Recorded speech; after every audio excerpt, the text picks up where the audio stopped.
Welcome back again to Joe Stunner Boxing. Let's talk a little bit about Fabio Wardley, who is clearly being groomed as some sort of heavyweight champion, whether it's domestic level, European or world.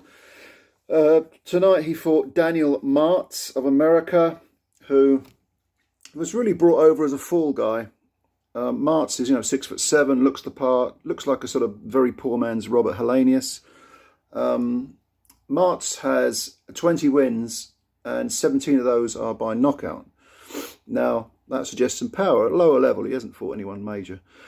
But going in, he had nine defeats and 8 of them were by stoppage. He's been stopped in 1 round by Joseph Parker, 2 by Ortiz, 2 rounds by Bryant Jennings, 4 by Charles Martin. So the guy, if you hit him, he goes and he stays gone. And Wardley should deal with him. Wardley's not the biggest heavyweight, but he's, all heavyweights are big, aren't they? Natural heavyweights are big.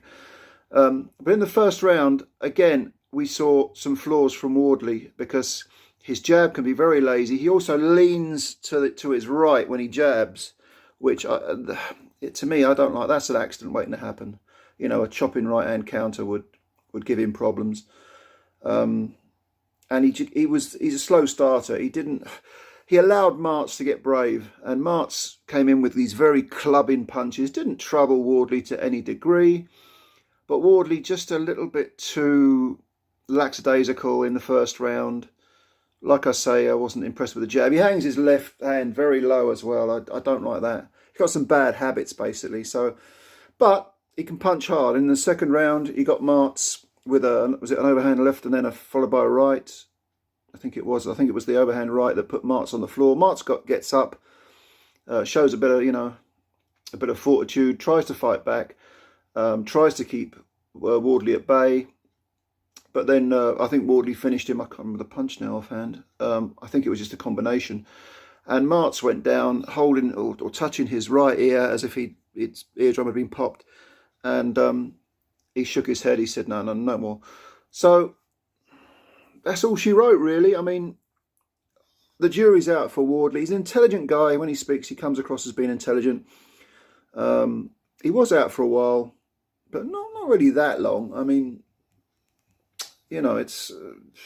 yeah, the jury's out. The jury's out. He looks to me like... they're talking about putting him in as a British title challenger with Nathan Gorman. That would be an interesting fight.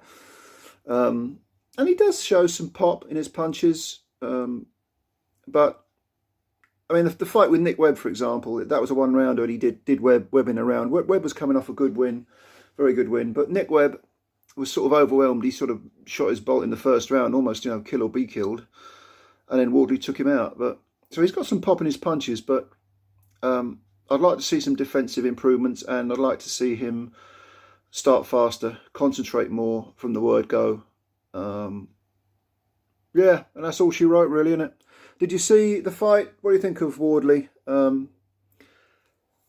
to me, he's, like I say, he's a work in progress. The jury's still out. But yeah, there's some ability there. Leave your comments below. And thanks for watching the video. If you're new to the channel, hit the subscribe button. Please, it only takes a second. Bang that subscribe button. Obviously trying to build the channel up. Thanks for your time. And take care of yourselves. Bye for now.